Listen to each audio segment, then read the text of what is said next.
Só tem tamanho. Não vou conseguir orar, não.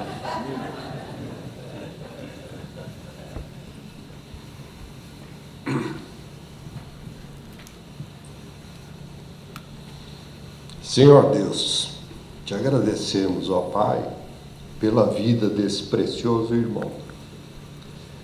Te agradeço, ó Pai, pelo Brega, pela comunidade que está aqui, por todos os irmãos queridos, por aqueles que têm ouvido, têm acompanhado, têm apoiado, têm orado pelo Caio. Como um símbolo, uma demonstração, pequenininha que seja, de agradecimento. Porque quando Caio foi chamado, há tantas décadas atrás, ele não falou não, ó Pai. Ele aceitou, ele abraçou, ó Pai, a teu chamado.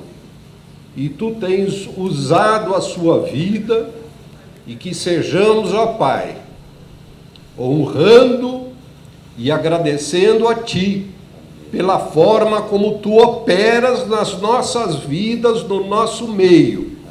Abençoa, ó Pai, toda essa comunidade aqui reunida.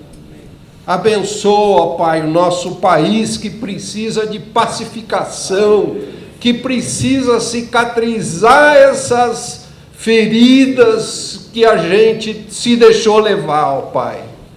E que a gente abrace, entregue a nossa vida ao Teu Espírito Santo para que nos enche de alegria, de luminosidade, ó Pai.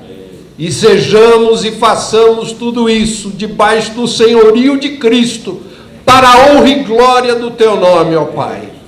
Abençoa a palavra que vamos ouvir agora, te pedimos, ó Pai, nos nossos corações.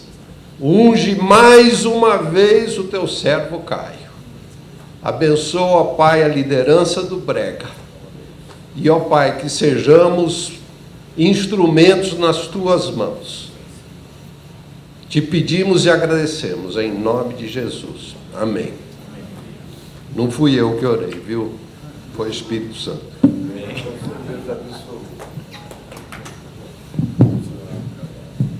E no caso do Volney, o Espírito Santo tem muito espaço para ocupar. Olha que eu emagreci. Pode ser voluntário. Bom dia, gente boa de Deus, gente amada. Prazer, mais uma vez, nos encontrarmos aqui hoje. E nós saímos daqui tarde, já ontem, né? Fomos dormir, eu fui dormir já bem tarde, tentar dormir, porque eu não tinha dormido da noite anterior para ontem, e quando eu tenho que sair de casa de madrugada, fica muito difícil para eu dormir, eu que não tenho o hábito de dormir cedinho, mas ao contrário, junto com a minha mulher, que é também muito notívaga, de fato, a notívaga é ela, eu sou só o acompanhante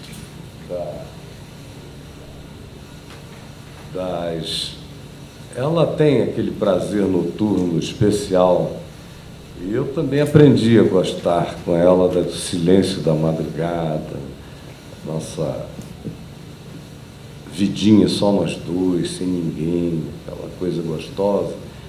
E como eu vinha para cá e ela não, ficou já aquela saudade antecipada, e ficamos acordados quase até a hora de eu sair para o aeroporto. Então eu dormi mesmo no avião, 1h40, e ontem à tarde mais uns 40 minutos. E quando eu estou assim, ao invés de chegar de volta e dormir muito, eu fico meio sem sono. Então eu demorei muito a dormi relativamente pouco e com muita superficialidade o sono. Provavelmente hoje à tarde eu vá aproveitar bem melhor. E cheguei aqui, vindo no caminho para cá, a gente conversando no carro, uma conversa boa. Eu não tive nem condição de pensar no que eu iria pregar aqui hoje de manhã. Não mesmo. Só se eu vou lá e a tua palavra vem. Eu vou e que a tua palavra venha. Quando eu ia entrando aqui já, descendo essas escadas, é que me veio uma frase de Paulo na cabeça, forte, e uma palavra que ganha uma certa recorrência em cartas de Paulo, especialmente na carta dele aos Romanos e na segunda carta dele aos Coríntios, onde ele usa a palavra sabemos repetidas vezes para as coisas mais interessantes dessa vida. E enquanto Volney orava, eu, num lapso de tempo que só a mente e o espírito explicam, fiz uma viagem longa de como eu vi o desejo de crer na minha vida se transformar em fé, e vi a fé se desenvolver e ganhar musculatura, ganhar estrutura, ganhar altura, ganhar profundidade, ganhar resistência no curso dos anos. E como eu vi aquela fé crescer para suportar coisas que no início da minha jornada eu imaginava que seriam, se me acontecessem, insuportáveis. Mas Deus não fez questão de me poupar de tudo. Graças a Ele me deu a chance de experimentar muita coisa na vida, de viver muitas vidas numa existência só, e de ver processos que, às vezes, as pessoas não têm nem chance de observar, irem se desenrolando, crescendo, enquanto eu lia as Escrituras e as cartas de Deus no meu próprio coração. E, enquanto Volney orava e eu me lembrava disso, me lembrei do meu pai também, que conheceu Jesus por causa da palavra fé. Ele ouviu um versículo bíblico, em Hebreus 11:1. Ora, a fé é a certeza das coisas que se esperam e a firme convicção de fatos que se não veem. E ele era uma pessoa intelectualmente arguta, ele ficou impressionado com a concisão da definição. Falou: interessante, toda a literatura dos clássicos gregos, dos filósofos aos quais eu me dediquei com tanto afinco, eu nunca encontrei nenhuma definição tão precisa, tão concisa, tão sinteticamente completa quanto esta, para definir esse fenômeno de alguém que carrega no coração essa projeção no olhar de coisas que foram gestadas pela esperança, coisas que se esperam, e firme convicção de fatos que se não veem. Hoje é mais fácil para nós, nessa geração, entendermos a ideia de fatos que se não veem, embora, quando o escritor de Hebreus fez essa referência a fatos que se não veem, ele não estivesse exatamente falando dos muitos fatos que hoje em dia se veem e que, há algum tempo atrás, eram invisíveis ou mesmo impossíveis, ou a eles se atribuía até mesmo o lugar e o papel da magia. Como, por exemplo, na mecânica quântica, o próprio Einstein, que com todos os estudos dele, foi o indivíduo, junto com mais 2 ou 3 contemporâneos, que fez a humanidade e a consciência científica chegar àquela ideia e àquela percepção do mundo subatômico e ao modo como ele funcionava. Mas ele era tão diferente e tão invisível até então, eles tiveram que desenvolver supermicroscópios, mas chegaram à conclusão sobre a existência e o comportamento daqueles entes invisíveis aos olhos através de cálculos matemáticos e físicos. Depois é que os microscópios avançados identificaram as partículas subatômicas e eles constataram que a teoria matemática e física estava correta no comportamento daqueles entes invisíveis. Hoje em dia você tem o acelerador de partículas, vários deles, você simula um pequeno Big Bang no acelerador suíço, você mostra a quase não matéria, o bóson de Higgs, totalmente invisível aos olhos, e que eram coisas, todavia, que existiam, mas que eram invisíveis aos nossos olhos. Paulo, ou o escritor de Hebreus, quando disse aquilo que os olhos não veem, que a fé acessa não só coisas que se esperam, mas ela tem a firme convicção de fatos, de fatualidades invisíveis, e que hoje eu ilustro dizendo, nós temos acesso a factualidades invisíveis. São factualidades invisíveis aos nossos sentidos, mas são mais factuais do que os macrofatos universais.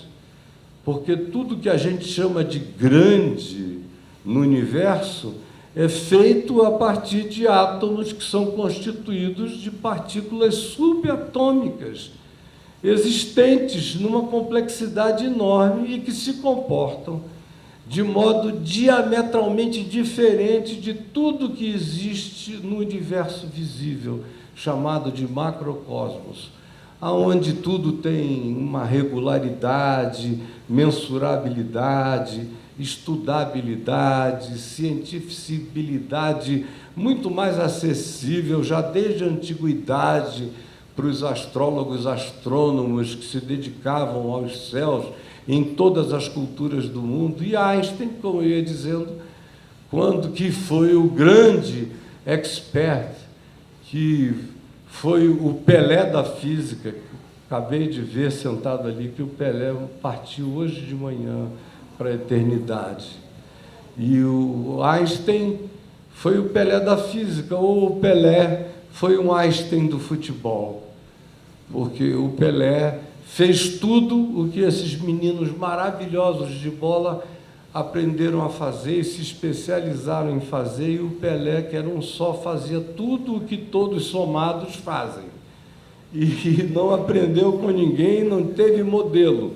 O modelo era ele. Mas voltando aqui ao que eu estava dizendo, o Einstein ficou tão bolado com o funcionamento da mecânica quântica que ele chamou de Spooky Science, que era uma ciência da assombração, ciência fantasmagórica, que ele não queria nem considerar ciência, porque ele dizia, como é que eu posso chamar isso de ciência, se o olhar do observador altera o objeto observado, se nesse ambiente a mesma partícula pode ocupar 2, 3, 4, 5 lugares no espaço-tempo simultaneamente, o que no macrocosmos é impossível. Como é que eu posso chamar de ciência? E ele foi enumerando o Spooky Science, aquela ciência de bruxaria, onde os meios e os sistemas que operavam ali dentro eram completamente diferentes do que faz a Terra girar em torno do Sol 365 dias e 6 horas, os atrasos mensuráveis só com computador e relógio atômicos, a oscilação de 23 graus para um lado, 23 para o outro, 23 para um lado, 23 para o outro. Se fosse 23,5, danava tudo. Se fosse 22,8, arrebentava tudo. Tem que ser daquele, não pode ter alteração. Agora, no mundo quântico, é tudo diferente, nada é permanente. Nesse universo aqui, eu posso olhar e saber que eu vou encontrar Vênus toda madrugada. 4 horas da manhã, você olha, ela está lá grande, parece até um OVNI, de tão grande na tua cara, iluminada, quando o dia vai começando a clarear, todo dia está ali na mesma posição. Todas as culturas do mundo estudaram e chegaram às mesmas conclusões, marcaram os mesmos pontos, ainda que em lugares diferentes da Terra, com os cálculos adequados, foram precisos. Mas era o único mundo que conheciam. E o Einstein abriu a porta para a gente entrar na física das assombrações, nessas coisas, nesses fatos que se não veem. Não morreu, não. Foi uma fake news. Foi alguém que não gostou da derrota do Brasil. Né? Não tem, eu prefiro interromper. Ainda bem, porque são coisas que se esperam, e eu não estava esperando a morte do Pelé, e fatos que se não veem, que nem aconteceu, né? Ele está deitado lá na cama. Vamos fazer uma visita a ele, está aqui do lado, a gente vai lá e vamos fazer uma oração pelo Pelézinho. Então, voltando aqui para nós, o fé. E eu vi meu pai ficar tão impressionado com aquela palavra, ele voltou para casa escondido, não disse nada a ninguém, e pediu à minha mãe: você podia abrir para mim a Bíblia em Hebreus 11:1?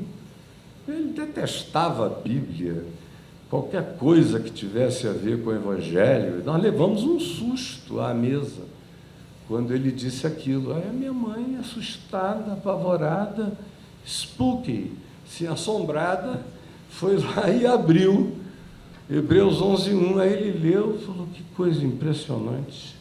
Vou ler esse capítulo aqui. Aí leu tudo pela fé, pela fé, pela fé, pela fé. Quando acabou, ele disse: que coisa linda, shakespeariano esse texto. Como é que um homem que já leu tantos clássicos e tantos filósofos nunca leu um texto bíblico com essa beleza literária? Para mim isso não é palavra de Deus, mas é uma literatura da pesada. Vou ler essa literatura. Aí abriu em Gênesis. Mamãe, mais do que marota, esperta, já tinha tido a dose dela de incompreensões e continuava sem compreender quase tudo na Bíblia. Falou: coitado, eu que já me converti com a mãe crente, não tinha alternativa, agora ele vai engatar num negócio desse. Ele abriu em Gênesis. Aí ela disse: ele vai ter problema com a história da criação, esses 7 dias, que está aí, parece uma semana, embora seja um dia com D maiúsculo, dando a entender que era um tempo de outra natureza, eras, períodos, aeões, mas o povo literaliza tudo. E ela ficou preocupada. Aí, se ele não vai passar aqueles milagres de Êxodo, o mar se abrindo para lá, para cá, pão caindo do céu, e fogo que vem, que consome os malfeitores, e terra que se abre, Jordão que para, e é muita coisa para ele, que é tão cético, quase tão cínico. E aí falei: e o Levítico, meu Deus, ele é um homem da lei, ele é advogado brilhante, ele vai engatar naquilo ali, é uma lei tão tosca. até a nossa Constituição daquela época, que era antiga, não era de 88, já era melhorzinha do que a lei de Moisés, em relação a penalidades humanas, era muito mais humana e generosa, atualizada, ele não vai aguentar. E aí, falou, meu amor, não lê esse livro é diferente dos outros todos que você já leu. Esse aqui, a gente tem que ler primeiro o final para poder entender o início. Ela, sem querer, estava dando a ele o que eu ensino a minha vida inteira, que Jesus é a chave hermenêutica para a compreensão das Escrituras, que eu vinha desenvolver para mim como consciência teológica e hermenêutica a partir daquela intuição simples de uma mulher que só não queria que o marido ficasse atrapalhado com a Bíblia. E falou, leia primeiro o final, que aí ela pensou, depois de Jesus, ele vai aguentar Moisés, vai aguentar Davi, vai aguentar todo mundo. Depois de Jesus, a gente aguenta qualquer coisa. Então, leia primeiro aqui, e abriu em Mateus. E aí ele, no mesmo dia que ele leu Hebreus, todinho, no capítulo 11, ele foi para Mateus, e leu Mateus, Marcos, Lucas, João, e chegou ao capítulo 19 de João, às 2h da madrugada daquele domingo, que tinha começado aí pelas 3 da tarde, para ele a leitura, e vocês vejam como ele foi ficando ávido, e chegou no capítulo 19 de João, sem nunca ter tido catequese aprofundada de ninguém, discipulado, coisa nenhuma, ele compreendeu que a maioria esmagadora dos crentes morre sem entender. E ele entendeu assim, foi a primeira coisa, ele falou, eu matei Jesus, fui eu. Não foram judeus, nem foram os romanos, essa trama que é uma trama circunstancial. Jesus morreu pelos meus pecados. Se eu fosse a única criatura humana da terra, aquela cruz teria se erguido por causa de mim, e caiu de joelhos chorando e dizendo, me perdoa, eu te matei, fui eu quem te matou. Não foi a humanidade, nem foram os judeus, nem foram os romanos, fui eu, Caio, Fábio, filho do João Fábio, filho da Maria Josefina Lavínia Nascimento de Araújo, fui eu que te matei. E me perdoa. E na mesma hora ele começou a ouvir a voz de Deus falando com ele, aquela voz estrondando no coração do agnóstico. Eu disse a vocês ontem que quando o cara é ateu, o agnóstico é muito mais fácil para ele. Chega sem aquele monte de lixo para ser tirado, e já entra fácil. E ele absorveu aquilo, começou a ler a Escritura, e 3 meses depois ele era professor da classe de escola dominical da Igreja Presbiteriana Betânia, em São Francisco, em Niterói, dando aula para todos os presbíteros e diáconos da igreja, e frequentava aquela classe onde ele foi convidado pelo reverendo Antônio Elias para ministrar. O reverendo Davi Glass, que era a 4ª geração de missionários ingleses, alguns outros pastores que estavam lá, homens instruídos, presbíteros cultos, mas a compreensão do Evangelho que ele adquiriu foi tão instantânea, foi uma revelação tão súbita, que o reverendo Antônio Elias disse, não, é o senhor quem vai dar a aula. E o conhecimento que ele tinha já do Novo Testamento ultrapassava o da maioria das pessoas. E não era por leitura de livro, era compreensão do texto. E lendo e entendendo, lendo a Bíblia como se lê um outro livro qualquer, tentando fazer sentido, fez todo sentido, é óbvio, para ele. E a vida dele não parou mais, e eu vi como ele foi desenvolvendo a fé. 3 meses depois, ele teve o primeiro caso dele com um endemoninhado brabo, que chegou na igreja, todo mundo fugiu. os crentes maduros, todo mundo por aqui. Demônio brabo desse eu não fico para ver, não. Aí o papai falou, mas escuta, é só falar em nome de Jesus, não mudou nada, está tudo igual. Está tudo na validade com Jesus. E aí foi lá, podem me levar, pegou a muletinha dele, foi lá no lugar, o cara quebrando tudo, ele falou baixinho, em nome de Jesus, a quem eu sirvo, eu te ordeno, deixa esse homem já. Falando baixo, o demônio saiu, falou, agora senta comigo que eu vou te ensinar o que eu aprendi. E a vida dele começou. No mês seguinte, um cliente dele chegou no escritório aos prantos, dizendo que o filho tinha acabado de levar um tiro de uma espingarda de ar comprimido e tinha vazado o olho. E iriam extirpar o olho do menino no dia seguinte. E o homem chorava, dizia, ele só tem 13, 14 anos, um garoto tão bonito, doutor Caio, vão tirar o olho dele. Naquele tempo não era como hoje, onde você põe um olho substituto, um avatar do teu olho, e fica bem bonitinho, quase indiscernível. Naquele tempo era aquele olhão de vidro esbugalhado, você ficava ali, aquela coisa saltava. E o pai já preocupado com o garoto da adolescência, as meninas, vai ter uma dificuldade a mais na vida. Aí o meu pai falou a ele, olha, eu não posso lhe dizer nada, mas o senhor sabe, eu acabei de conhecer a Deus e eu tenho crido que tudo que Jesus fez, ele disse que a gente podia fazer também. E até coisas maiores, porque ele ia para junto do Pai. E eu me tornei uma criança dessa fé, eu creio em tudo que ele disse, sem duvidar de nada. E falou, eu vou orar pelo seu filho, vamos orar.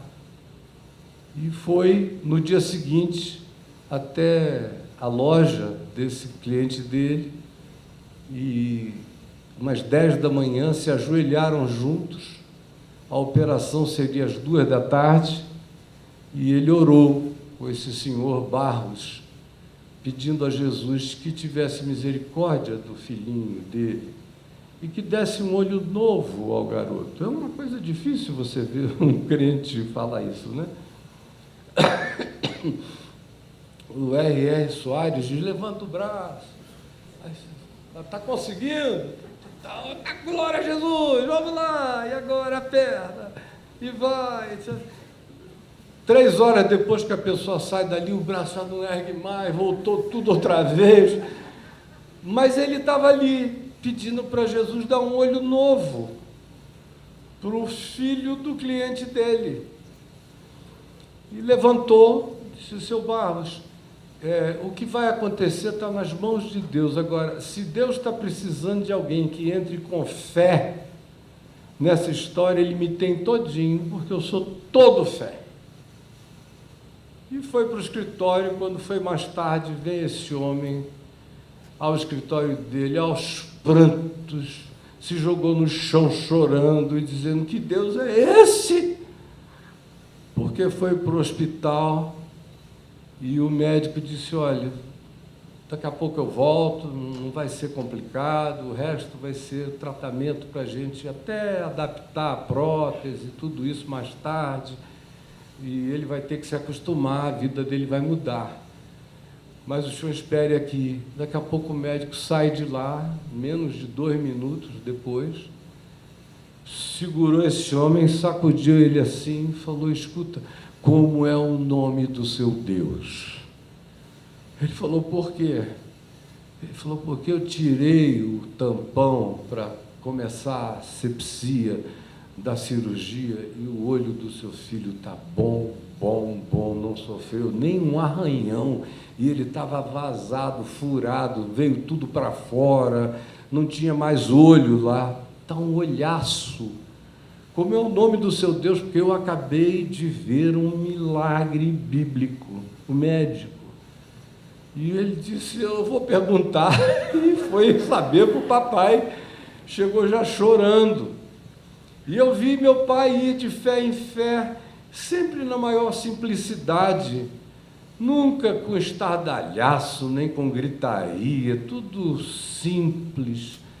Uma vez nós fomos orar por uma mulher cujo marido dizia que estavam saindo vermes enormes da vagina dela. Vocês imaginem o nível de falta de higiene, de doenças venéreas acumuladas, de coisas ruins dele passadas para ela, e ela nunca tratada, dois muito pobres. E nós nos enchemos de compaixão, chegamos lá, e eu me lembro muito bem da mulher com a perna aberta, com aqueles bichos saindo, um negócio horrível. E o papai botou a mão na cabeça dela e falou baixinho, Jesus, tu podes tirar tudo isso daí, devolver saúde plena a essa mulher, saúde plena. Amém. Deus abençoe vocês, nós temos outras visitas a fazer, estamos indo. Quando foi à tarde, o marido dela estava lá em casa desesperado. Ela disse que sentiu o fogo entrando nela, que saiu queimando a vagina dela e o útero e tudo. Não tem mais nada, ela está saudável, limpa, sem coisa alguma. E o papai disse, leve ao médico, para o médico dar testemunho do que Jesus fez na vida. E com casos assim aconteceram tantos e tantos, não foram dezenas, nem algumas centenas, mas milhares de casos, durante aqueles quase 70 anos, 58 anos de prática ministerial, porque ele já se converteu com alguns anos adiante. Talvez nem isso tudo. Talvez eu até já tenha mais tempo de ministério do que ele tinha quando morreu. Mas o fato é que essas coisas aconteciam e para ele eram absolutamente naturais. E ele, quando alguém dizia, o senhor não fica preocupado de que Deus use tanto para tantas coisas sobrenaturais e miraculosas? E ele disse, olha, eu ando com uma muleta, minha perna é seca, desde 1 ano de idade, eu tenho de que me gloriar. Se eu tivesse poder, minha perna já estava boa há muito tempo. E eu tenho tanta convicção de que foi Jesus que me deu essa perninha defeituosa, que eu nunca nem pedi para Ele curar. Eu acho que eu ia ficar sem uma parte minha. Ela me completa tanto. Agora, na vida dos outros, é a coisa mais normal, não foi o que Ele disse que aconteceria se a gente não duvidasse? E eu não duvido. Eu, às vezes, sei que Ele não vai curar, porque as pessoas não têm fé ou estão com o coração bloqueado. E aí eu nem insisto. Agora, tem outras que eu vejo fé, e quando eu vejo fé, eu entro com a minha, que não tenho dúvida de nada, juntam as duas e é explosão pura de milagre divino. Eu fui vendo essa fé e se transformando numa coisa cada vez mais calma, quieta, mansa, até que ela atingiu níveis de sublimidade. E eu olhando para aquilo tudo, acompanhando, eu fui embora de Manaus para o Rio de Janeiro, para dar continuidade ao meu ministério lá. Eu já não convivia mais com ele todos os dias, mas minha mãe me contava as coisas que estavam acontecendo, sempre coisas miraculosas, que ele vivia com uma naturalidade imensa. Mas quando eu chegava lá agora, ele já nem tinha nenhuma história para me contar, eram outros que me contavam, ele mesmo não tinha nem vontade de narrar mais coisa nenhuma. E ele só falava da glória de Deus. Meu filho, eu estou impressionado com a glória de Deus. Eu digo, como é que você está impressionado? Eu entro nela. Meu Deus, meu filho, cada vez mais, que coisa maravilhosa. é você ficar cara a cara com o sublime. E eu sabia do que ele estava falando, eu experimentava frequentemente coisas desse tipo, mas parecia que ele estava a cada dia vivendo mais dentro dessas coisas.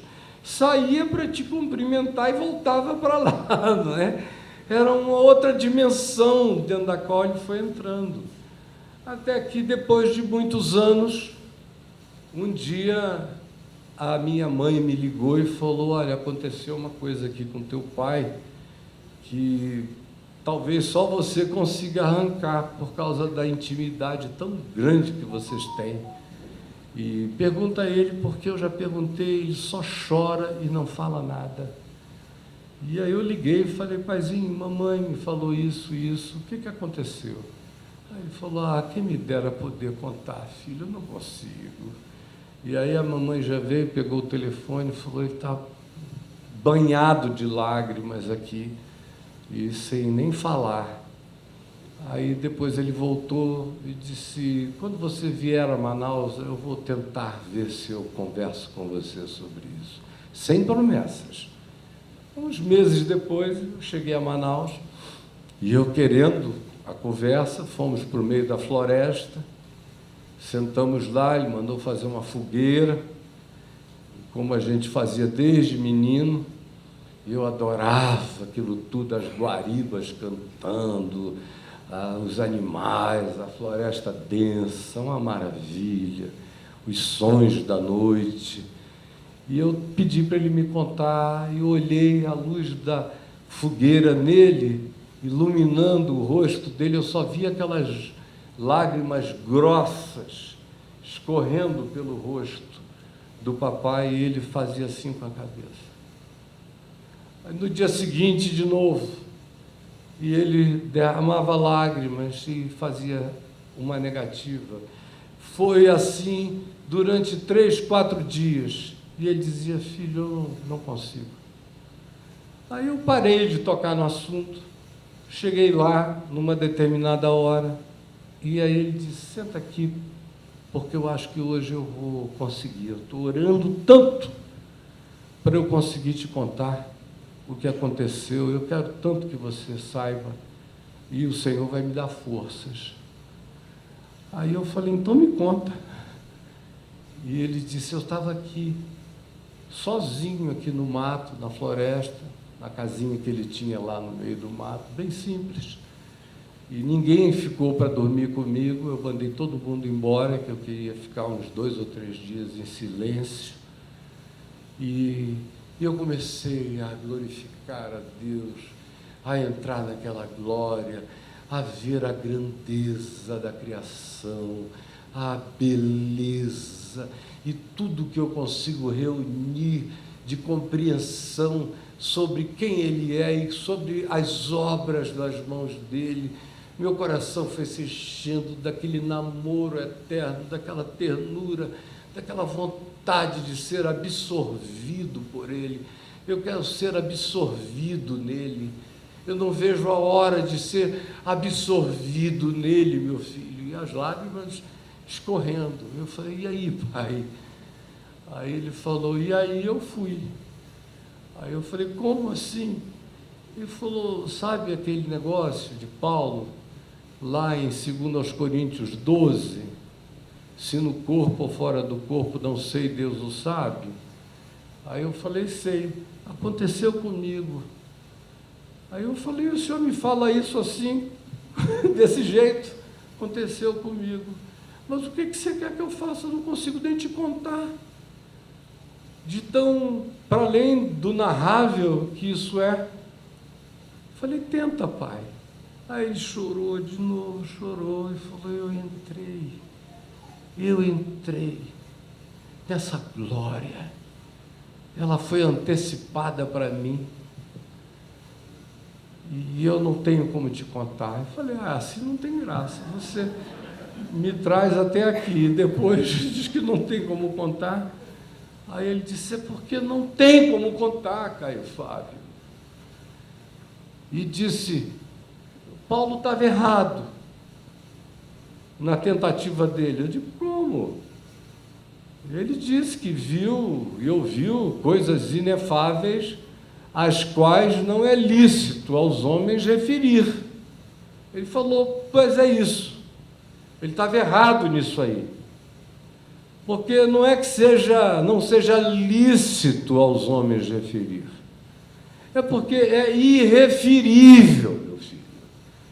Você tem permissão para tentar. Agora, se você tiver amor, temor, e estiver impregnado e tiver sido algo real, não tiver sido uma projeção mental, você tiver entrado na realidade, aí você não consegue descrever. Porque está para além de toda a descrição, não há parâmetro. São as coisas que os olhos nunca viram, que os ouvidos nunca ouviram, que nunca subiu a nenhum coração, ninguém jamais teve aquela percepção e estava eu lá. Sem referência narrativa nenhuma, sem códigos de equivalência, sem palavras para descrever, de modo que o melhor a dizer é nada. E só te dizer que é.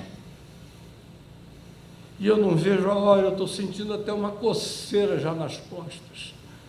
Tem uma asinha que eu acho que está crescendo aqui, que eu estou sentindo um desconforto. Eu roço assim, porque eu acho que elas vão subir. Daqui a pouco você vai olhar para mim, eu vou e eu só tenho assim pena da sua mãe. Não queria deixá-la, minha velhinha, mas a vontade que eu tenho de ser chupado para aquela glória não tem tamanho, meu filho. Agora, não vou nunca pecar contra o que eu vi tentando narrar o inenarrável. E ele foi assim até a morte. E na morte, a morte dele foi a manifestação de fé. E eu estou falando de fé porque começou com fé e terminou com fé. Ele ficou 60 dias no hospital, morreu 13 vezes, foi ressuscitado as 13 vezes. Teve um dia no qual ele morreu 3 vezes. Numa dessas vezes ele ficou meia hora morto. E aí o enfermeiro Hilton falou, não, esse é o meu Highlander, porque o hospital já tinha apelidado o papai de Highlander, porque o cara não morria, já tinha ido várias vezes. Morreu dessa vez, lá vinha ele dar uma piscadinha para o médico, depois, do nada. Aí esse enfermeiro falou, não, eu vou fazer mais umas massagens, já tinha massageado mais de 2 horas, e começou a massagear, aí o papai abriu os olhos, deu uma piscadinha para ele, falei, oi, para o Hilton. O Hilton levou um susto que quase sai correndo, e aí eu estava embaixo, me chamaram, ele voltou, aí eu cheguei, fiquei ao lado dele, e eu falei, pai, você quer saber quantas vezes você já morreu e ressuscitou? Aí ele fez 5 com a cabeça, eu falei, essa é a 13ª. Aí eu vi que ele queria me perguntar uma coisa, mas ele estava falando com dificuldade, traqueostomizado. Eu falei, você quer saber quanto tempo você está aqui, é isso? Ele falou que sim, eu falei, 6 meses. O papai detestava dar trabalho para qualquer um, ele nasceu para tirar peso dos outros e não botar peso em ninguém. Eu vi que ele ficou passado, porque ele já tinha me feito prometer que eu jamais o alongaria na morte. Quando você vir que eu estou morrendo, deixa eu ir, por favor, não fica adiando, porque você chama e eu volto. Toda vez que ele ia, os médicos davam injeção de adrenalina, 13, 14, o coração não respondia nada, eles me chamavam, pastor, chama ele, pastor. Aí, desde a primeira vez, aí eu ia lá, eles sabiam que nós tínhamos uma grande intimidade espiritual, e eu chamava, papai, sou eu, seu filho, Caio Fábio, vem, meu pai. Aí ele abriu o olho, sim, Caio Fábio. Os médicos foram ficando chocados com aquilo. E virou um um evento no hospital, 2 meses daquele negócio. E ele às vezes voltava, numa dessas vezes em que ele ficou mais tempo dado como morto, ele voltou e falou bem baixinho, com dificuldade labial, mas eu compreendi tudo. Ele me disse: meu filho, eu saio e eu vejo o que está acontecendo nesse hospital, eu ando por aqui, e porque ainda não deve ter chegado a hora de eu ir de vez, eu fico vendo, tem coisas lindas acontecendo aqui, tem gente partindo com uma luz de glória que eu conheço muito bem, e eu vou e quase que ajudo eles a irem, e eu sei que eu já não estou lá no meu corpo, mas também ainda não fui. Mas, por outro lado, tem um pessoal que está partindo numa escuridão, meu filho, numa treva, que eu chego a chorar de angústia, fora do corpo, vendo a treva dessas pessoas. E dizendo isso tudo com lágrimas dos olhos, aí me fez prometer que da próxima vez eu não o chamaria. Aí ele teve aquela melhora da morte, assim, uns 3, 4 dias antes a pessoa dá uma melhorada, reúne todas as energias, mandamos colocar uma UTI móvel lá em casa, o hospital providenciou os nossos amigos, todos, e que ele iria voltar para casa. E eu me preparei para ir buscá-lo, fiquei morando com ele lá. Vou te levar amanhã cedo para casa, pai. Aí, pois bem, eu fui em casa tomar um banho para voltar e pegá-lo. Quando me chamaram, eles disseram: olha, ele está indo e não tem mais nada, só você vindo chamá-lo. Vem chamar, pastor. Aí eu nem consegui tomar o banho, meia volta, corri para o hospital. Cheguei lá, ele: chama ele, pastor. Os médicos, estava todo o grupo de médicos em volta da cama do papai, plantonistas, aqueles intensivistas. Chama, pastor, chama. Falei: não, eu prometi a ele que dessa vez eu não chamo, não, dessa vez ele vai. Aí o coração dele parando, tinha caído para uma coisa mínima de 18, e batidas mínimas, imagina, 18 batidas num minuto, é praticamente nada para um coração. E o médico disse: olha, ele está indo, chama. Eu falei: não.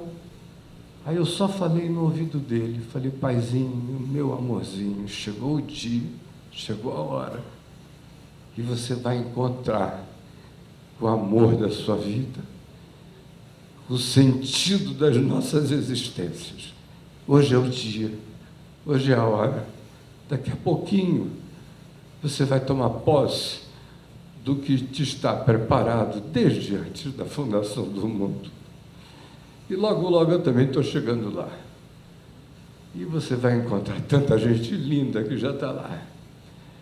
E eu comecei a dizer o privilégio que eu tinha tido de tê-lo como pai, que eu não podia nem avaliar o Leviatã que eu teria sido, o monstro terrível, se eu não tivesse tido aquele pai que amansou o bicho e o transformou num pet de Deus. E eu fui agradecendo, agradecendo, agradecendo tudo que tinha acontecido, inclusive eu já tinha me divorciado, todo mundo tinha me odiado, o ódio não foi só nacional, foi na América Latina, nos Estados Unidos, na Europa. Eu já era uma figura das mais conhecidas no mundo cristão da época toda. Provavelmente fosse um dos 2 indivíduos mais requisitados para todos os grandes eventos mundiais. E eu estava ali dizendo para ele, e muito obrigado, porque você que conhece a minha alma mais do que qualquer pessoa, conheceu o dia da minha maior fraqueza, depois de pastor, E você não me desprezou. Você só pediu para eu contar.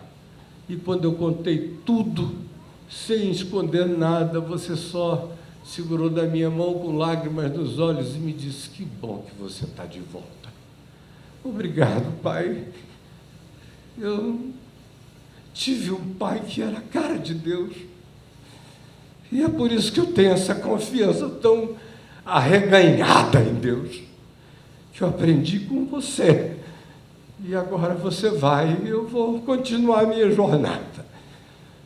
Mas eu estou vestindo a tua capa de fé. Eu sempre criei. E agora eu vou crer ainda mais. E aí o coração dele foi subindo, foi para 98. As adrenalinas que o médico dava não moviam nada. A minha conversinha no pé do ouvido dele, ele foi para quase 100. Aí minha mãe chegou, ele tinha baixado já para 20. Aí ela veio: meu amor, meu velhinho, e começou a falar com ele, aquela fala de amor, de paixão da vida inteira, e o coração dele lá para 100 de novo. E assim foi com os 17 membros da família que conseguiram chegar. As minhas outras 2 irmãs, os filhos delas, que moravam lá àquela altura, todos vieram, até que veio o último netinho presente na cidade, que chegou e falou para ele: meu avô, você foi meu pai. Meu pai me deixou quando eu era criança, mas eu não tive falta de pai. Você foi o melhor pai que eu podia ter tido, e um avô incomparável, e obrigado pelo que você fez com a minha alma. E quando ele acabou e se despediu do papai, eu falei: agora saiam todos, ninguém do lado, ninguém fala, deixa ele ficar quieto, só a mamãe com ele, e em silêncio. E ele foi, aí fez a flatline lá assim, eu olhei para o céu e falei: pronto, vou. E eu voltei de lá para casa, em Brasília, e quando eu entrei em casa, a Adriana falou: o que aconteceu com você? Eu falei: porque ela disse: você está resplandecente, tem uma coisa exalando de você que não estava antes. Aí eu falei: eu não posso, tem nem como te contar o que aconteceu comigo. Sabe a minha conversão? A primeira conversão se tornou uma coisa de infância.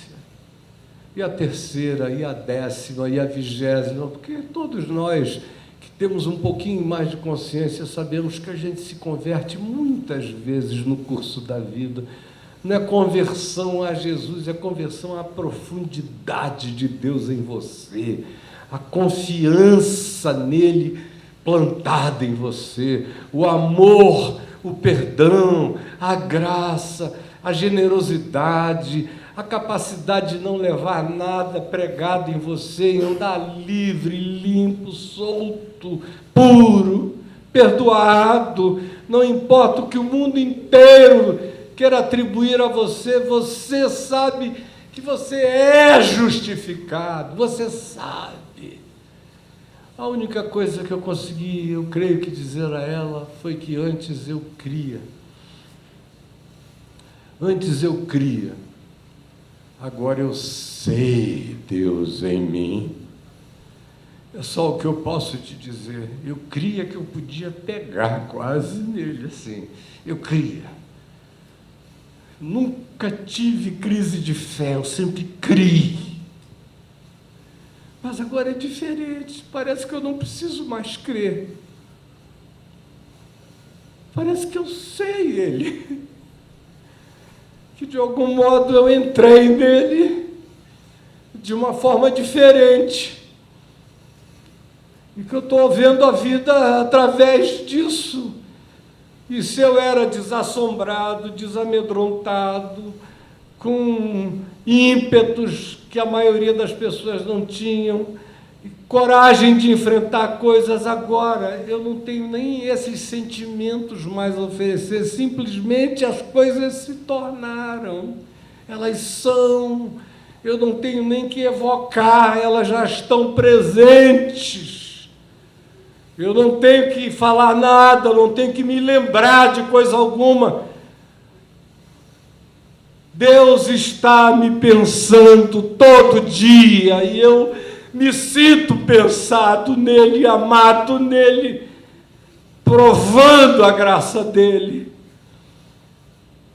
Por isso é que eu disse que Paulo, que diz, por exemplo, em Romanos, no capítulo 8, um texto que todos nós aprendemos, porque todas as coisas cooperam, porque sabemos, a palavra é sabemos, que todas as coisas cooperam conjuntamente para o bem daqueles que amam a Deus.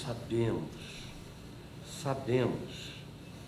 Nós sabemos, começa assim, verso 28, sabemos que todas as coisas cooperam para o bem daqueles que amam a Deus.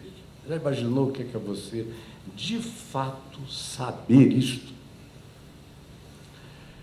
Não tem golpe mais desgraçado no azar, nem na miséria, nem no diabo, nem no inferno, nem no mundo inteiro, do que você saber disso.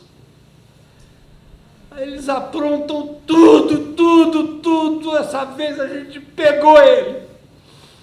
Eles só não sabem o que você sabe.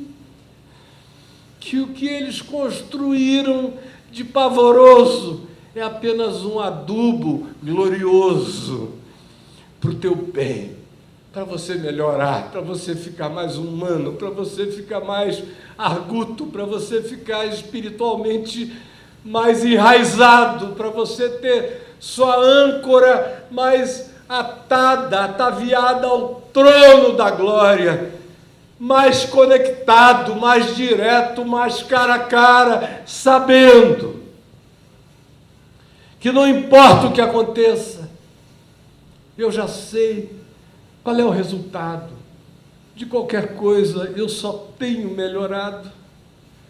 Até o que de pior já me aconteceu como homem adulto, que não foi perder um filho ou 2 filhos, dói, especialmente o filho de 22 anos, uma dor que não dá para explicar também.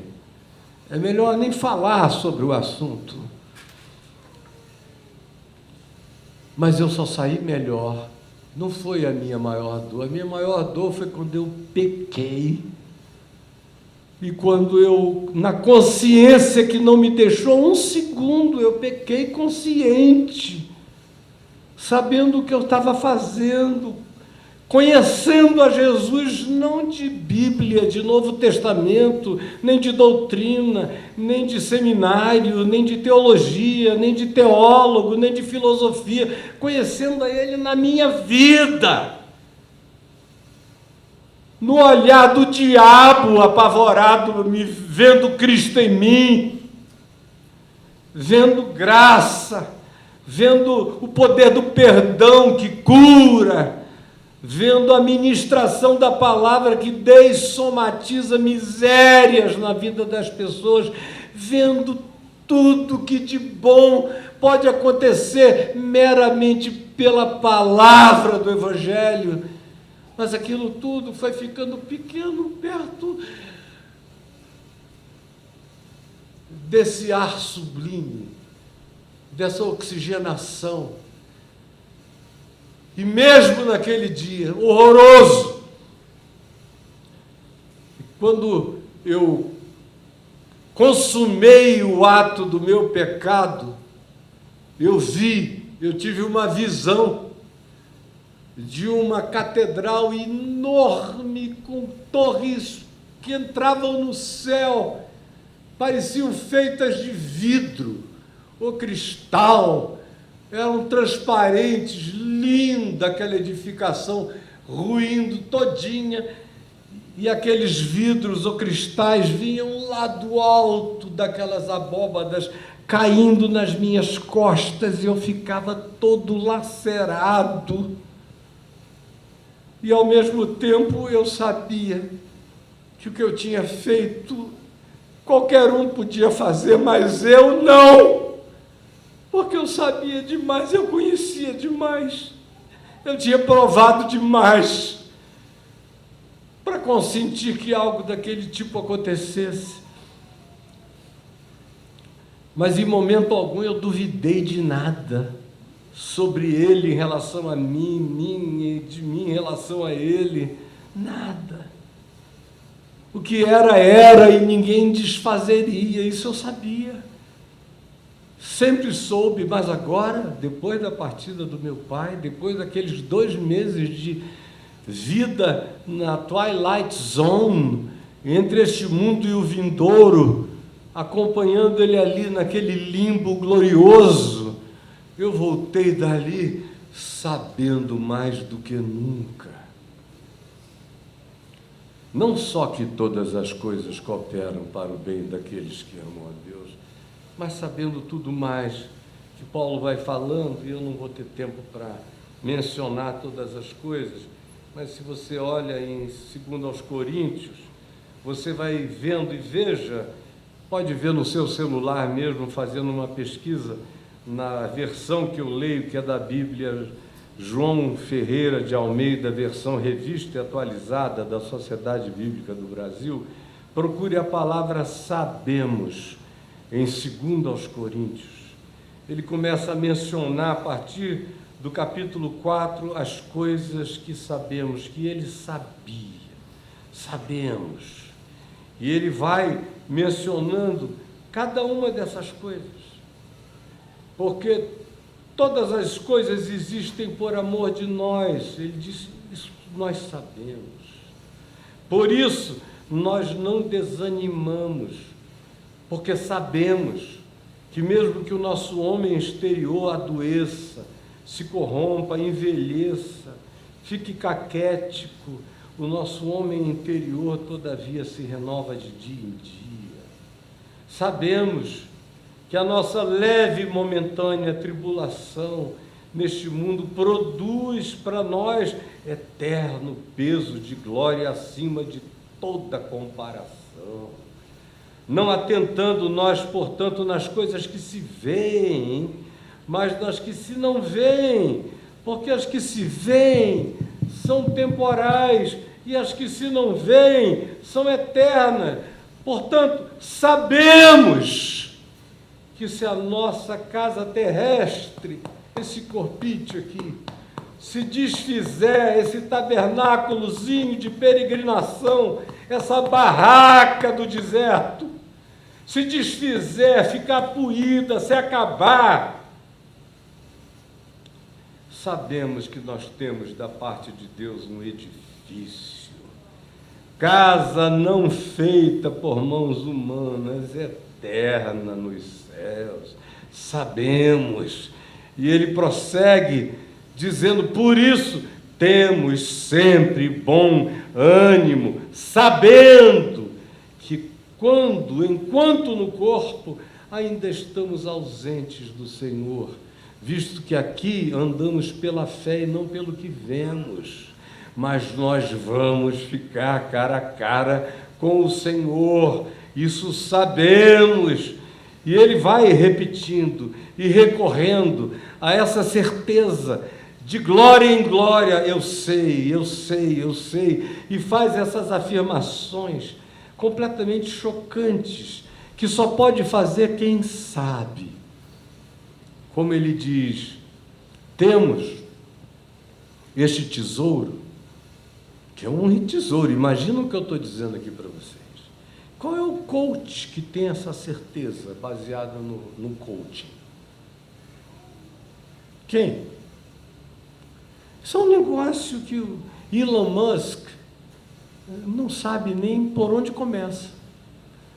Ele vai botar 1 milhão de pessoas em Marte, é o projeto dele. E comprou o Twitter e os outros fundaram o Ku para competir com ele na outra plataforma. E um cara muito estranho, muito esquisito. Pode saber muita coisa e poder muita coisa, mas isso aqui, ele não sabe nada disso aqui. Nada. O melhor que ele acha que sabe é quando isso termina e a gente não sabe nada, porque não tem mais nada para saber, a gente volta a fazer parte da matéria orgânica e depois inorgânica e depois mineral do universo, e é só isso. Agora, saber isso, que todas as coisas cooperam para o bem, e que mesmo as mais trágicas são adubo o tempo todo, como ele afirma aqui, esse vaso é de barro, mas a excelência do poder que me habita é incomparável. Aí ele diz, sendo um vaso de barro, habitado pela excelência do poder de Deus em nós, em tudo somos atribulados. Em tudo. Aí vem essa adversativa, porém, não angustiados. Tribulação demais, mas o coração está sem angústia. Frequentemente, as pessoas estão sem nenhuma tribulação e com o coração cheio de angústia.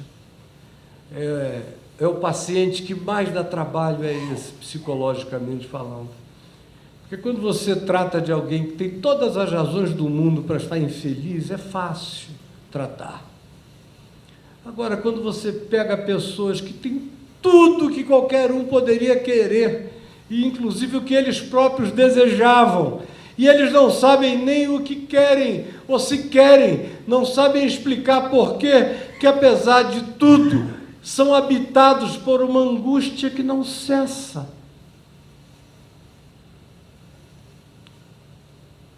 Paulo diz, atribulados em tudo, mas andando com aquela angústia de nada, nunca.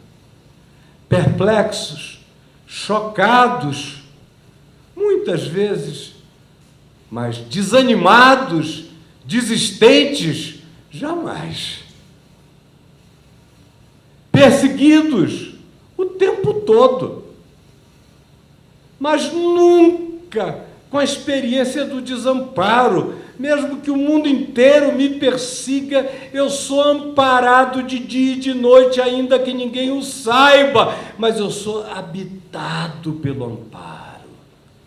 Abatidos tantas vezes, porém nunca destruídos, levando sempre, todo dia no corpo, o morrer de Jesus, a entrega a Jesus, as renúncias ao pecado, à arrogância, ao ódio, à maldade, o que significa carregar o morrer de Jesus nesse corpo mortal, porque nós que vivemos somos sempre entregues à morte por causa de Jesus, faz parte, para que também a vida de Jesus se manifeste no nosso corpo mortal.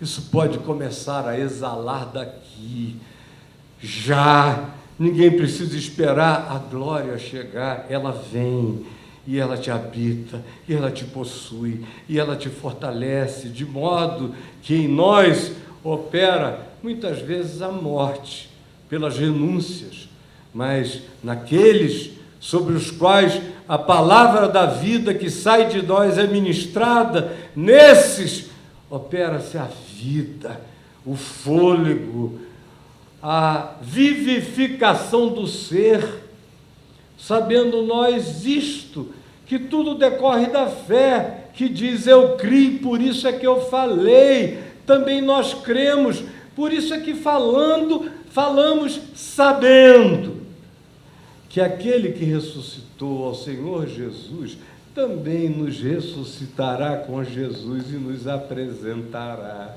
convosco, porque todas as coisas existem por amor de vós. Sabemos tudo isso. E a minha pergunta a você é: o que do Evangelho de Jesus a gente pode provar e saber por experimentar, e experimentar por saber, que você tem desejado conhecer e experimentar? Nós estamos vivendo num tempo em que parece que todos esses desejos, todo esse romance de saber Deus, de conhecer Deus, de mergulhar em Deus, de com toda certeza dizer: o Senhor é o meu pastor e nada me falta. Estou pleno, estou tomado. Dificuldades muitas, mas em todas as coisas eu sei o que é que me espera. E eu me recomendo aos homens, não nos meus títulos, não na minha capacidade filosófica, teológica, e Paulo podia até apelar para essas coisas, porque ele tinha de sobra, mas ele diz: eu considerei tudo isso bobagem, caca, refúgio, refúgio, tudo isso para conhecer o que excede a todo entendimento. A teologia habita o âmbito da compreensão.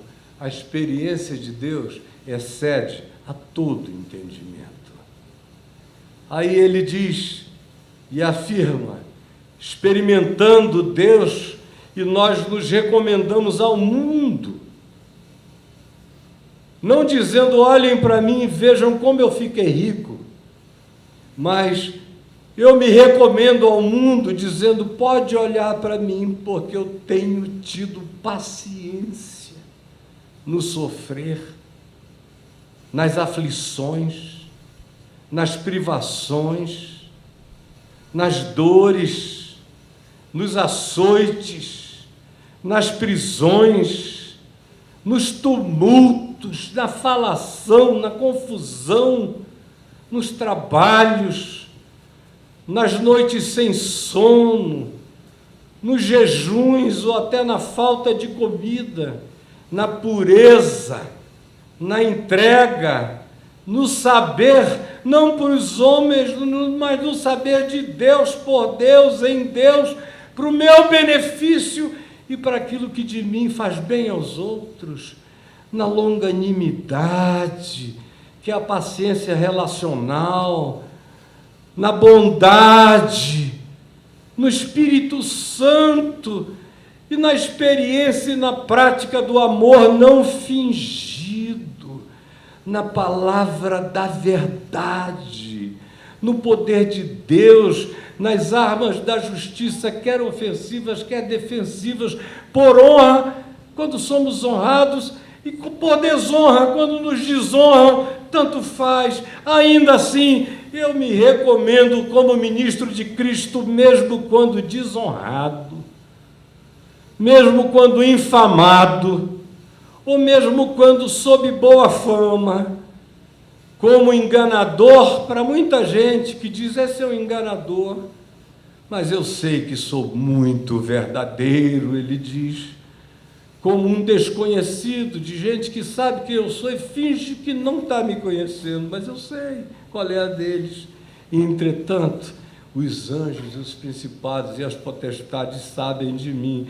Conheço a Jesus e sei quem é Paulo. Foi o que disseram para os filhos de Seva, lá em Éfeso, quando os expulsaram aqueles demônios.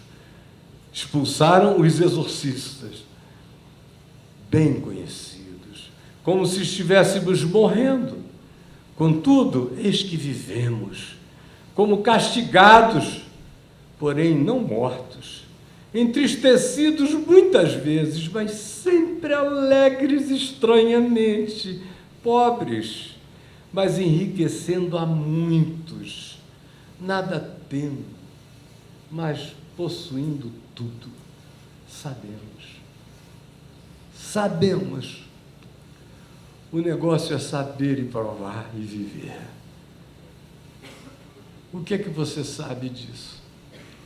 Pode ser que você ainda não saiba, mas isso tudo começa com uma forte vontade de querer saber. E para querer saber, você tem que mergulhar sozinho. Essa é uma viagem que a gente não faz acompanhado. É um mergulho no abismo da sublimidade. É um catapultamento para as alturas mais elevadas do abismo da maior profundidade. É paradoxo em tudo, o tempo todo. Quanto mais sofre, mais glória. Quanto mais relativizado, mais absolutizado e mais validado por Deus. Quanto mais fraco e incapaz, mais capacitado, porque continua a ser do mesmo jeito. O poder de Deus se aperfeiçoa na fraqueza.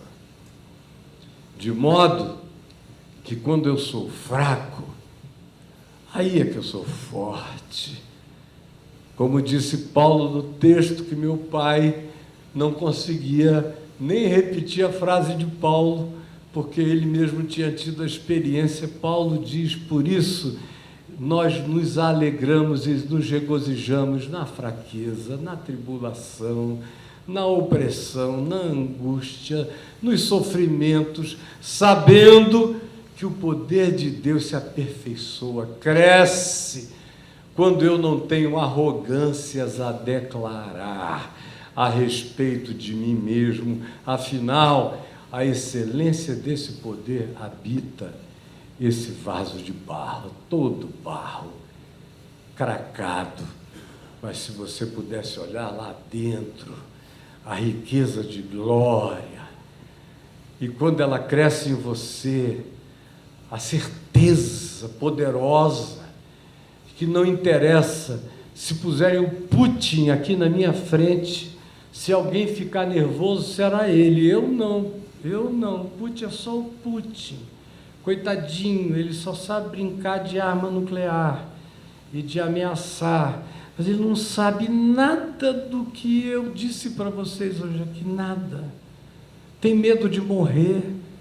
Se ele pudesse, ele se colocaria num tonel de criogenização para ficar congelado até haver uma ressurreição daqui a 200 anos.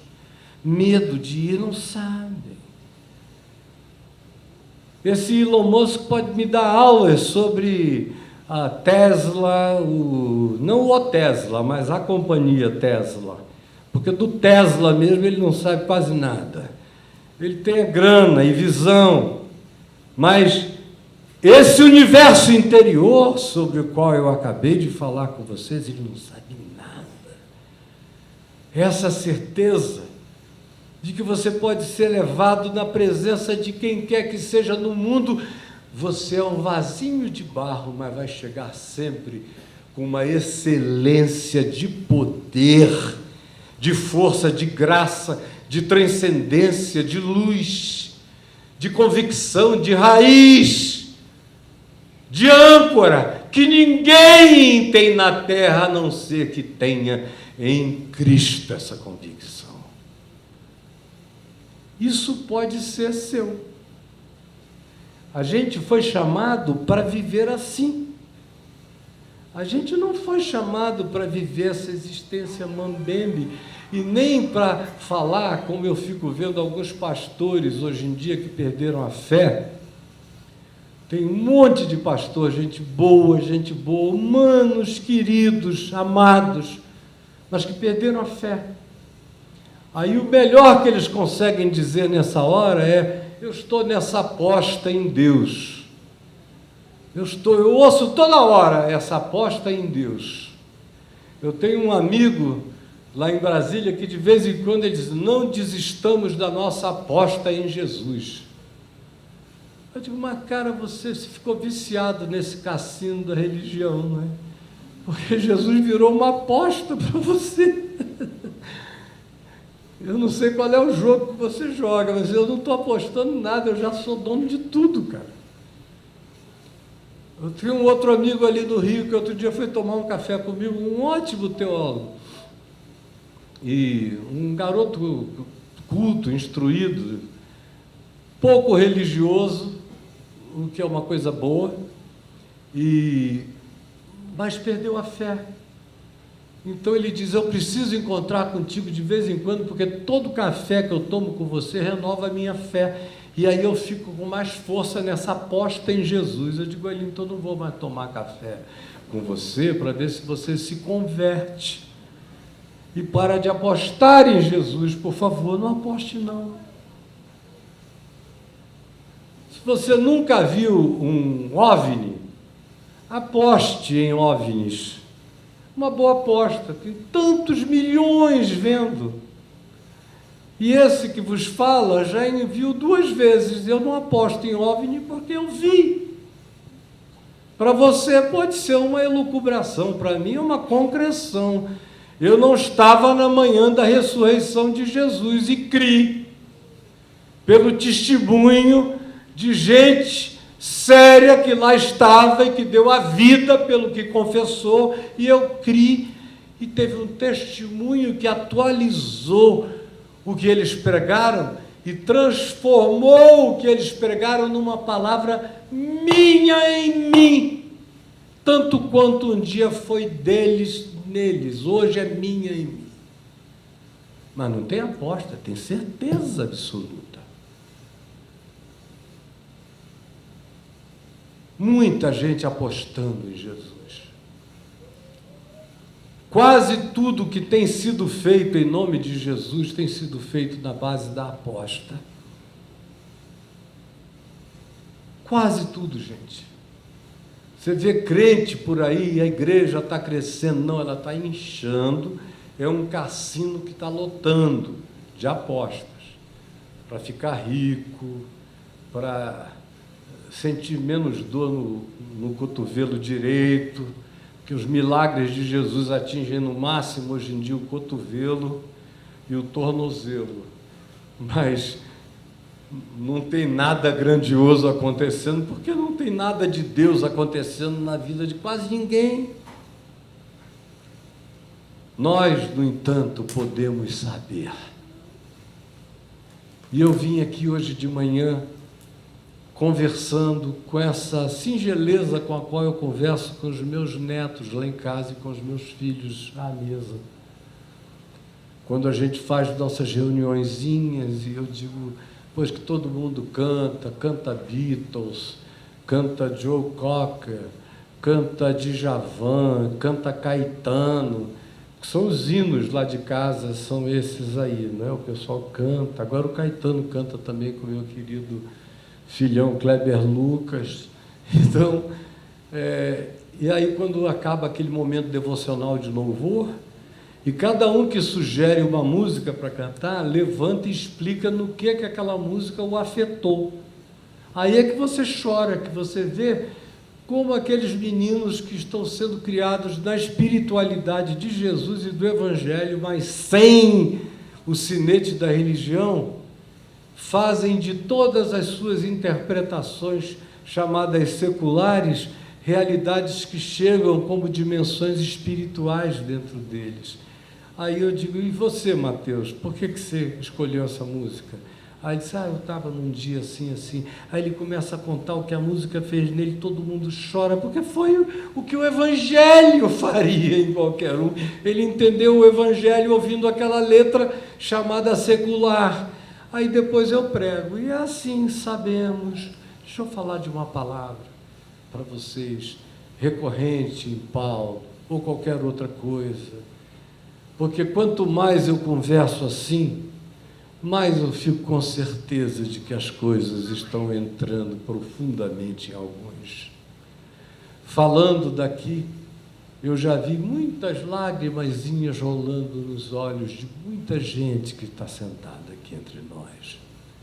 Vi alguns se esforçando para não terem alguns soluços mais fortes que estavam acometendo o coração, porque esse é um sintoma de que o potencial para você saber isso habita você. Basta que a gente queira mergulhar. É um voo sem paraquedas, mas sabendo que o chão nunca chega.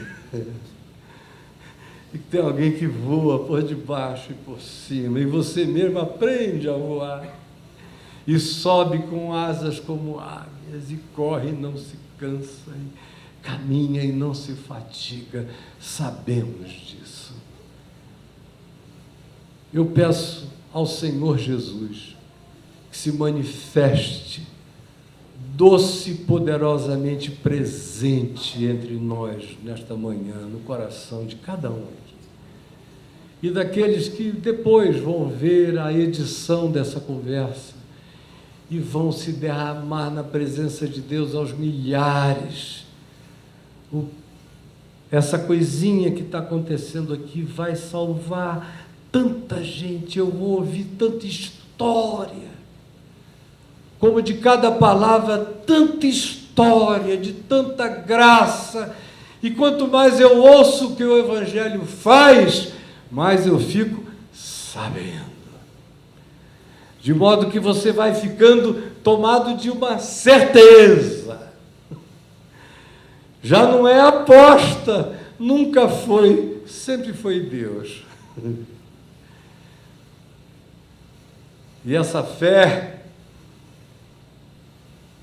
que em meninos é uma aposta, é uma tentativa, vamos ver se dá certo.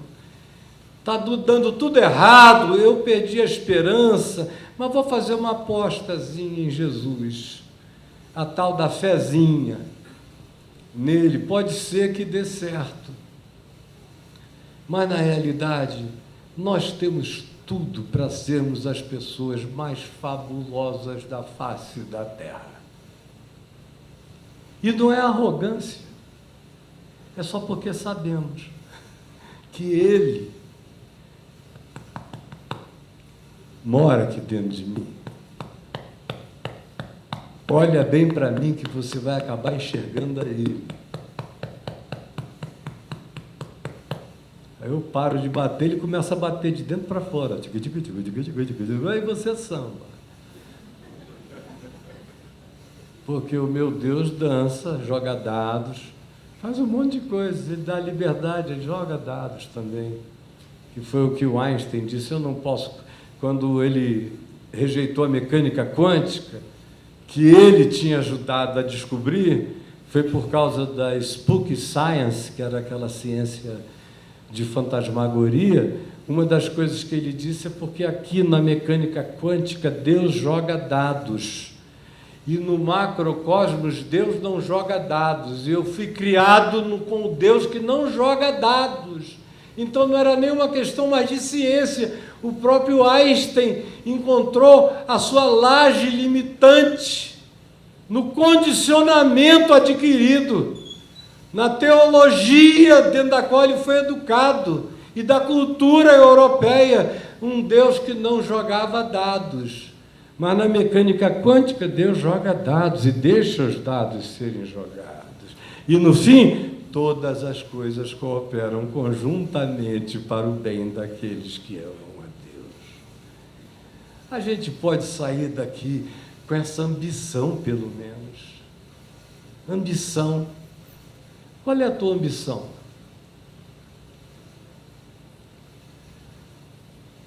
Eu só tenho, de fato, dia a dia, e foi a vida inteira. Houve um período em que eu confundi um pouco as minhas ambições, e foi o período que antecedeu o meu tropeço, o meu engano e o meu pecado. Mas logo, de novo, e mais do que nunca, eu foquei no foco de sempre, que só fica mais forte e intenso, numa única ambição. Porque eu aprendi com ele que pouco é necessário, ou mesmo uma só coisa, e a ambição é escolher a boa parte, essa que jamais nos será tirada, em nenhuma circunstância, porque sabemos. Senhor Jesus,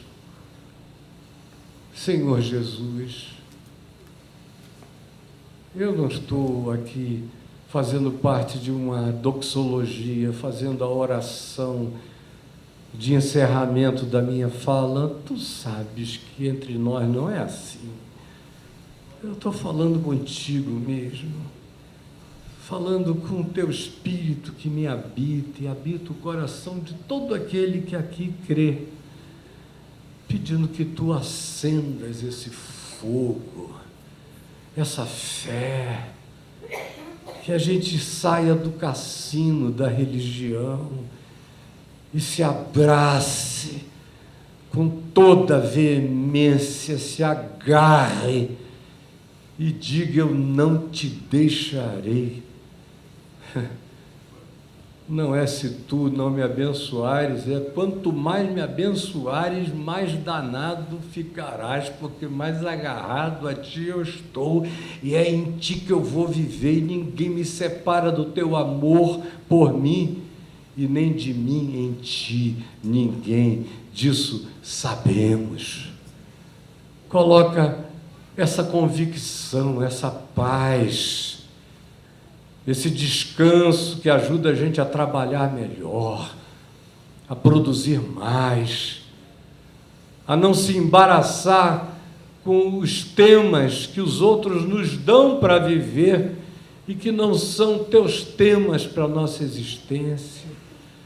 Não permite que nós nos deixemos tematizar pela loucura dos outros, mas que o nosso coração se agarre com o invisível e beije a boca do Eterno e seja parido todo dia no ventre do Todo-Poderoso.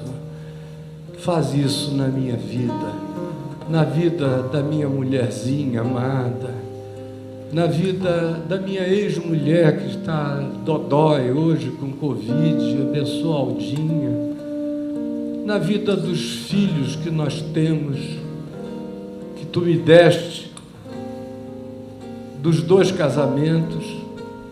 Te peço que tu faças isso na vida dos meus netinhos, que eles cresçam para te conhecer melhor, diferentemente das histórias que tivemos. Faze-os te provarem nas histórias das suas próprias vidas. E obrigado, Senhor, porque ninguém vai se perder. Todos estão em Ti. Não há espaço na nossa mente para nenhuma concessão a nenhum tipo de perdição, de desvio, de desencontro. Tudo é meramente circunstancial, tudo é apenas uma fase, mas é de Ti que já veio e já está dita, inapagavelmente falada, a última palavra desse que ressuscitou dos mortos e que está entre nós, e que nos diz que passará o céu, passará a terra, passará essa ordem de coisas, mas essa palavra jamais há de passar. Ela é eterna nos céus. Em nome de Jesus. Amém e amém. E que o Senhor nos abençoe. Em nome de Jesus. Meu querido amigo,